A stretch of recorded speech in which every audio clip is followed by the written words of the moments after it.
Então, é legítimo afeto, mas dentro da ordem, né? Precisamos ordenar, né? Então, o discernimento poderia nos ajudar a descobrir os afetos desordenados que a gente tem, né?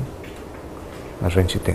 E isso é um campo mais comum, né? Essa parte da afetividade, né? A gente se encanta facilmente pelas pessoas, pelos amigos. Isso nos provoca, nos pode provocar desvios também, né? Então, ou os afetos, lamentavelmente, é mais comum, os afetos pelas coisas. Não apenas pelas pessoas, pelas coisas.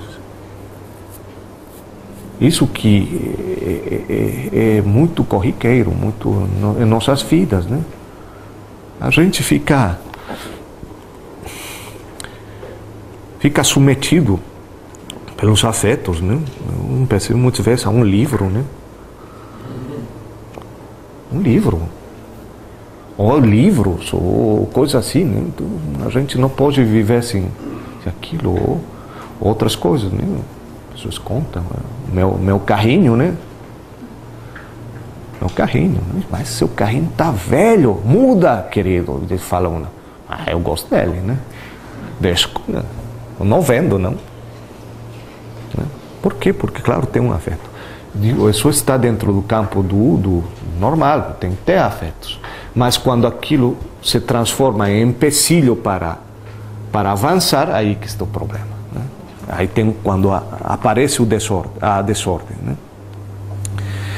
Então, no campo espiritual, a gente precisa também fazer essa substituição, né? Que estamos falando. Um afeto tem que tomar o lugar do outro, e aquele afeto desordenado ser extirpado. Mas não podemos ficar sem afeto, não podemos retirar tudo e deixar aquilo vazio. Temos que ter um afeto. Então, precisamos deslocar, não? Tirar um, mas colocar em lugar outro. Nesse sentido, devemos criar afetos ordenados, claro. Então, nossa vida se trata disso, para o equilíbrio. Criar afetos. Só podemos viver autenticamente se temos paixões, se somos apaixonados, no sentido próprio. Claro, no nível espiritual, todos os afetinhos, todos os afetos que podem se desordenar, normalmente eles são substituídos, né? Aqueles que estão em desordem, colocamos um afeto maior. Qual é esse afeto maior? Um amor apaixonado a Cristo, ou pelo Cristo, que colocará em lugar todas as outras paixões, né? Percebem? Se tem esse afeto maior ao Cristo, a paixão pelo Cristo, a Cristo, todas as outras paixões, no sentido, no plural, né, podem ser ordenadas. Todos os outros afetos podem encontrar um equilíbrio, né? O importante é ter aquele afeto. Mas a vida cristã não poderia ser sem afetividade. Então, o discernimento passa por aí. Então, vontade, as ideias, o entendimento, a sensibilidade, os afetos, o amor, e a sensibilidade que nos acompanha, né? Tudo isso intervém na conversão, como a gente viu, mas uma conversão que ficasse simplesmente ao nível mais superficial da vontade, etc., que não atinja esses elementos afetivos, ou os elementos sensíveis, os elementos do entendimento, não estaria se realizando uma verdadeira conversão profunda. Por quê? Porque ainda é possível que os afetos desordenados continuem, né? Aí, claro, cada um deveria fazer colocar uma pergunta e dizer quais são meus afetos desordenados. Cada um sabe onde que aperta o sapato, né? Cada um. E os sapatos e os pés são diferentes, né? Então, todos sabemos onde aperta o sapato. Então, a descoberta daquilo e a consciência daquilo pode nos ajudar a ordenar. É uma das finalidades do discernimento, né? Nessa busca para encontrar a vontade de Deus, não? Buscar e encontrar a vontade de Deus. Bom, nesse itinerário, com esses pressupostos que eu coloquei, se inicia propriamente o discernimento, né? É só agora que poderíamos começar a entrar no discernimento, né? E o discernimento se realiza normalmente naquilo que se chama o combate espiritual. Para discernir, a gente precisa entrar em combate espiritual, né? Passar por aquilo. E tem alguns pressupostos disso que chamamos combate espiritual ou luta espiritual.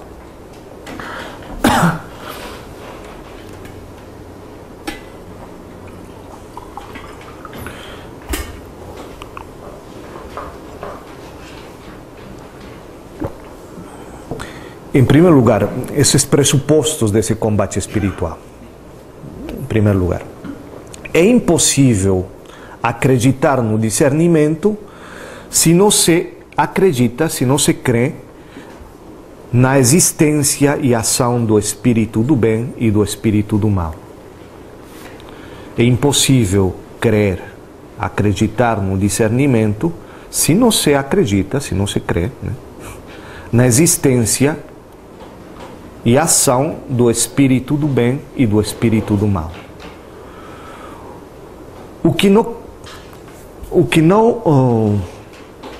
Aquele que não crê que o Espírito de Deus, o Espírito Santo, está presente e atua em nossas vidas, não tem por que entrar em discernimento. Coloquem a possibilidade. Uma pessoa que não acredita que o Espírito de Deus, o Espírito Santo, age, atua em nossas vidas, então simplesmente não tem possibilidade de entrar num processo de discernimento.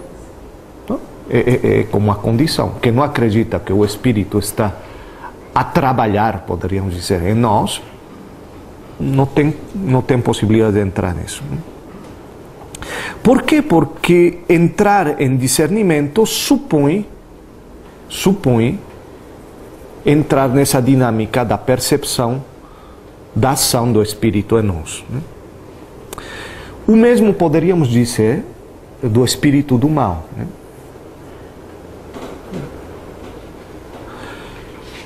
Que está presente em cada um e atua dentro e fora de nós. Tem um mal dentro de nós, tem um mal fora que se alia com o que vive, com aquele que vive em nosso interior.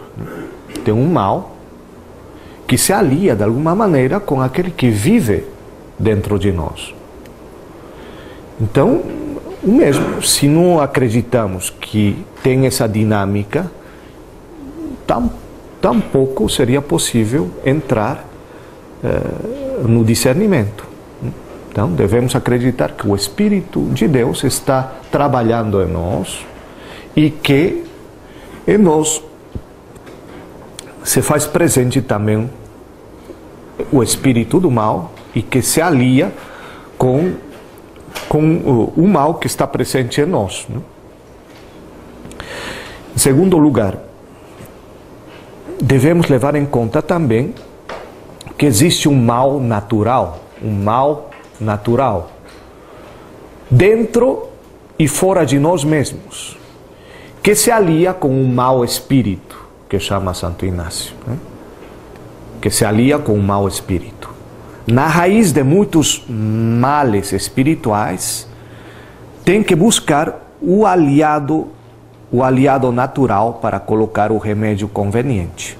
Por exemplo,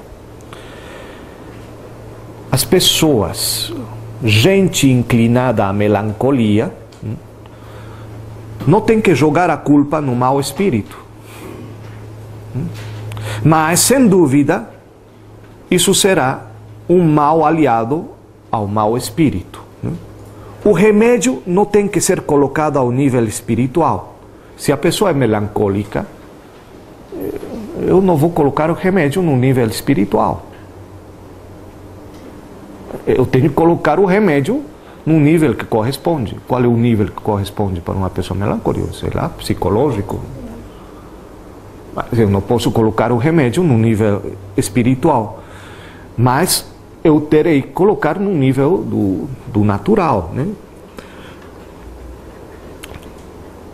Ainda que o mal não seja espiritual, tem que ter em conta que quando ando mais cansado, ou fraco, ou doente, enfermo, né? Estou mais propenso a certo tipo de tentações de mau humor, né? Quando estou cansado, estressado, fraco, doente, etc., eu tenho naturalmente inclinações a certo tipo de tentações ou de estados de espírito, mau humor, né?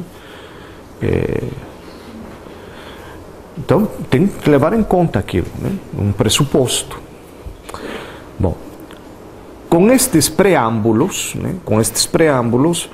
é importante dizer que tem dois espíritos que lutam em nós e fora de nós. Tem dois espíritos que lutam em nós e fora de nós. E são espíritos antagônicos. Cuja luta nunca acabará. Essa luta nunca acaba. Não se iludam, né? Essa luta nunca acaba. E ainda, em cada etapa dessa luta, tem características diferentes. Se lembra, não sei se alguns talvez fizeram aqui, estiveram quando eu falei da Santa Teresa, né, de Ávila, aquele caminho das 7 moradas, lembra, né? Que são como etapas, né, no crescimento em direção a Deus, né? Cada etapa tem umas características, né?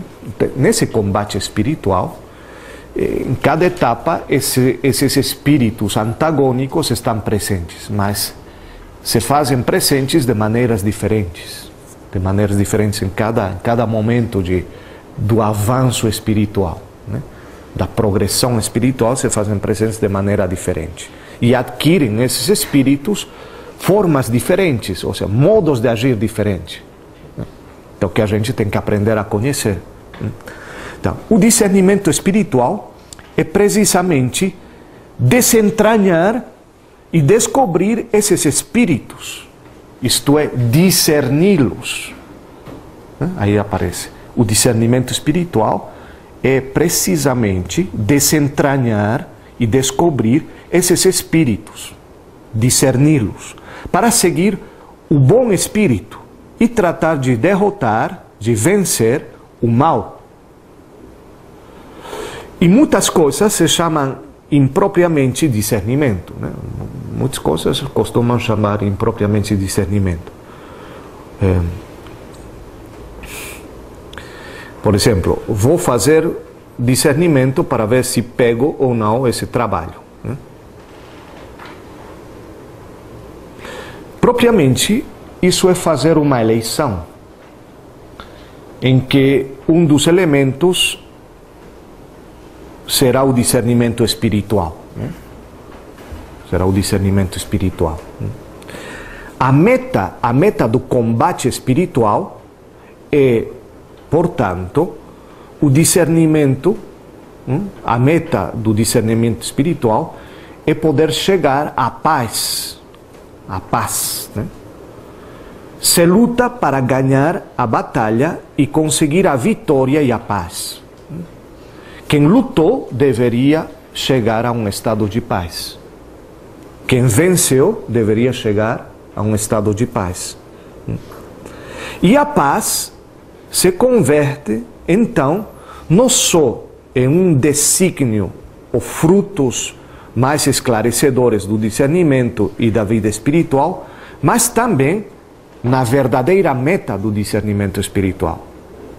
Quando termina o discernimento? Quando eu cheguei à paz. Claro, aí pode começar outra etapa, não? Outro discernimento, isso é constante. Mas quando eu terminei o discernimento? Quando finalmente eu cheguei à paz. Né? A verdadeira é uma meta, são metas. As metas são sucessivas. Né?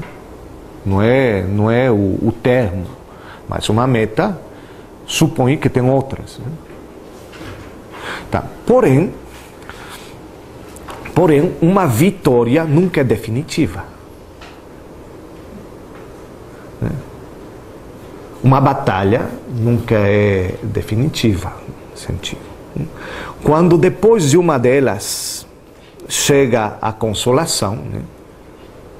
A tranquilidade, a verdadeira paz, depois de uma luta, depois de um combate, né? Chega a consolação, a tranquilidade, a verdadeira paz. Esta paz pode ser simplesmente a trégua até o combate seguinte. Não se iludam, por isso que a gente chega a paz e diz, bom, já acabou. Não, é apenas a trégua, porque pode se iniciar outro combate, né? Até o seguinte. Assim, tanto ao bom como ao mau espírito, uma batalha ganha nos apresentará a seguinte. Para quê? Para nos fazer progredir ou para nos fazer cair. Isso é uma escolha, né? O combate espiritual é algo que dura. O combate espiritual é algo que dura. E o combate espiritual dura tanto como dura a nossa vida. No sentido próprio, né? O combate espiritual dura tanto quanto dura a nossa vida, como a vida do homem. Não podemos pensar em chegar a uma idade em que o combate espiritual não exista mais, ainda que pode dar-se em finuras espirituais cada vez maiores, né? Claro, aqueles que foram combatendo espiritualmente ao longo da sua vida, no final do tempo é possível que o combate espiritual não esteja nas coisas mais, poderíamos dizer, mais grosseiras do início da vida espiritual, mas nas coisas mais finas depois. Né? E esse combate permanece até o final. Né? Coisas importantes também, coisas finas, mas às vezes fundamentais. Né? Não dizem que aquela história que provocou um pouco de comoção, que a Madre Teresa, né, de Calcutá, nos últimos dias teria entrado numa desolação profunda. Era um combate espiritual, né? De alguém que poderia se esperar que tivesse feito um percurso assim impressionante, mas não, ele está até pouco antes de entregar sua vida, está nessa luta, né? Essa luta. E vemos que Teresa de Ávila e os grandes místicos também têm esses momentos no final, né? Que esses combates não desaparecem, né? Não desaparecem. Né? Claro, às vezes são aspectos muito mais finos, né? Então, não podemos pensar em chegar a um tempo, uma idade, e bom, já atingi, eu passei os 60 anos, 70, tenho 80, então já isso está superado. Né? Então, tem estados no processo, tem uns estágios, ou diferentes estados no processo. Né? O combate espiritual tem duas grandes etapas, ou estados, que nas distintas escolas chama de via purgativa e via iluminativa, né? São os dois grandes estágios de início, né? Via purgativa, via unitiva, e tem um terceiro estágio, né? O terceiro momento, que é chamado a via unitiva, né? Seriam 3 grandes, vocês, a maioria de vocês sabe. Via purgativa, que é o começo, né? A via iluminativa e a via unitiva, já que é a última, né? Essas etapas convém distingui-las muito bem, pois as formas de atuação dos espíritos é diferente em cada uma das etapas, né? Portanto, as regras do discernimento se aplicam a esta etapa e tem outras regras de discernimento que se aplicam a esta outra etapa, né? A terceira etapa já é mais, não me ocupo porque já é mais bem no final, né? Então, por exemplo, nos exercícios, essas duas grandes etapas, a via purgativa e a via iluminativa, corresponde, grosso modo, a via purgativa corresponde à primeira semana dos exercícios espirituais de Santo Inácio, e a via iluminativa corresponde, grosso modo, à segunda, terceira e terceira semana, um pouco da quarta. No campo da atividade do bom e do mau espírito, da ação do bom e do mau espírito, podem se dar duas matérias de discernimento muito diferenciadas. Tem o primeiro estado, né, que seria o campo do bom e do mal moral. O campo do bom e do mal moral, né? Ordenado sob mandamento e proibindo sob pecado, né? Seja de pensamento, de palavra ou obra, seja pecado que se chama mortal, ou venial, ou simples imperfeição, ou seja de mente, né? Nos afetos ou na sensibilidade. Esse é o primeiro estágio ou estado, né? O campo do bom ou do bem ou do mal moral, né? E tem um segundo estado, que seria o campo do conselho evangélico, do seguimento de Cristo, pobre e humilhado, né? Se quer ser perfeito, vai, vende o que tens e dá aos pobres e depois segue-me, né? Bom, então, esse primeiro estágio, esse primeiro momento, que corresponde basicamente à primeira semana, quando estamos entrando nos exercícios espirituais ou na caminhada da vida espiritual, não necessariamente nos exercícios espirituais fechados, mas na vida cotidiana, né? Estamos nesse começo, né? Quando as pessoas começam aquele processo de conversão, né? Estão tentando purgar os pecados, né? Nesse sentido propriamente. Estamos percebendo que minha vida não estava suficientemente ordenada e que eu preciso realmente reconhecer que sou pecador e preciso a conversão. E eu sinto-me arrependido e eu sinto e experimento o perdão de Deus, né? Bom, etc. E eu sinto e experimento o amor de Deus. Aquele que é capaz de passar por esse primeiro estágio, de reconhecer que é pecador, sentir o amor de Deus e sentir que é amado profundamente por um pai, né? Então pode passar à segunda etapa, né? Reconhecendo esse amor de Deus. E já nessa segunda etapa, claro, o combate não terminou, mas se entra nesse combate que seria no nível do conselho evangélico, progredir, né? Então, em cada um desses momentos, o discernimento é diferente. Então, podemos localizar cada uma dessas etapas. Durante a primeira semana dos exercícios e pelo período de aplicação das regras da primeira semana, tem que se entender basicamente 3 coisas. Só para informação, no livrinho dos exercícios espirituais, a partir do número 313, estão as regras de 313 a 326, 326, estão as regras para discernir os espíritos na primeira etapa, na primeira semana. E a partir do número 328, 328,